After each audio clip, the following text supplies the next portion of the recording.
League of Nations என்னென்ன ஆக்டிவிட்டீஸ்ல involve ஆனாங்க? First, between 1920 and 1925 நிறைய டிஸ்பியூட்ஸ் நடந்தது. டிஸ்பியூட்ஸ்னா என்ன? தகராறு நடந்தது பிட்வீன் மெனி கண்ட்ரீஸ். ஸோ அந்த டிஸ்பியூட்ஸை செட்டில் பண்றதுக்காக லீக் ஆஃப் நேஷனை உதவிக்கு கூப்பிட்டாங்க. இஷ்யூஸ்னா என்ன? பிரச்சனைகள். 3 பிரச்சனைகள்ல இந்த லீக் ஆஃப் நேஷன்ஸ் தலையிட்டு சுமூகமா ஒரு முடிவுக்கு கொண்டு வந்தாங்க. In 1920 dispute arose between Sweden and Finland. ஸ்வீடனுக்கும் பின்லாந்துக்கும் நடுவுல ஒரு தகராறு ஏற்பட்டது. அது என்ன தகராறு?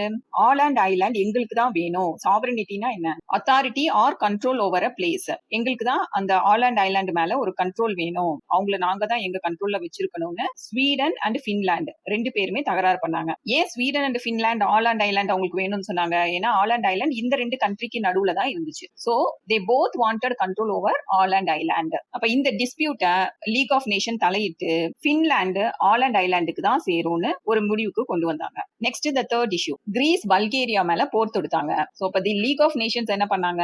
தே ஆர்டர்ட் a ceasefire. ceasefire-னா என்ன? போர் நிறுத்தம். நீங்க 2 கண்ட்ரியும் இனிமே சண்டை போடக்கூடாது அப்படின்னு ஒரு ஆர்டர் கொண்டு வந்தாங்க. இன்வெஸ்டிகேஷன் நடத்தினாங்க.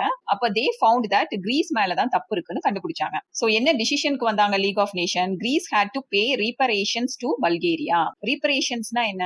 ஏற்கனவே நடந்த தப்புகளுக்கு அவங்க இழப்பீடு கொடுக்கணும். யார் கொடுக்கணும்? கிரீஸ். சோ இதுதான் அவங்க இந்த பிரச்சனைக்கு லீக் ஆஃப் நேஷன் கொண்டு வந்த ஒரு டிசிஷன். அண்ட் தென் 1925ல லொகார்னோ ட்ரீட்டிஸ், அது ஒரு அக்ரிமெண்ட். இந்த 5 கண்ட்ரிக்கு நடுவுல ஒரு அக்ரிமெண்ட் வந்துச்சு. இந்த சென்டென்ஸ் ஞாபகம் வச்சுக்கோங்க, great friends build united Italy. So இந்த ஜி எதை மீன் பண்ணுது? Germany. F for France, B for Belgium. Great friends build united Italy. இதை ஞாபகம் வச்சுட்டு இந்த கண்ட்ரி நேம்ஸ் நீங்க இந்த பிகினிங் லெட்டர் வச்சு மேப் பண்ணி எழுதிக்கோங்க. So what was this agreement about? Western யூரோப்ல நாங்க சமாதானம் மெயின்டைன் பண்ணுவோம். அண்ட் தென் இதுல இருக்க ஹார்ட் வேர்ட்ஸ் இதுக்கு ஸ்பெல்லிங் படிச்சு எழுதி பார்த்துக்கோங்க. Claimed sovereignty, ceasefire, reparations,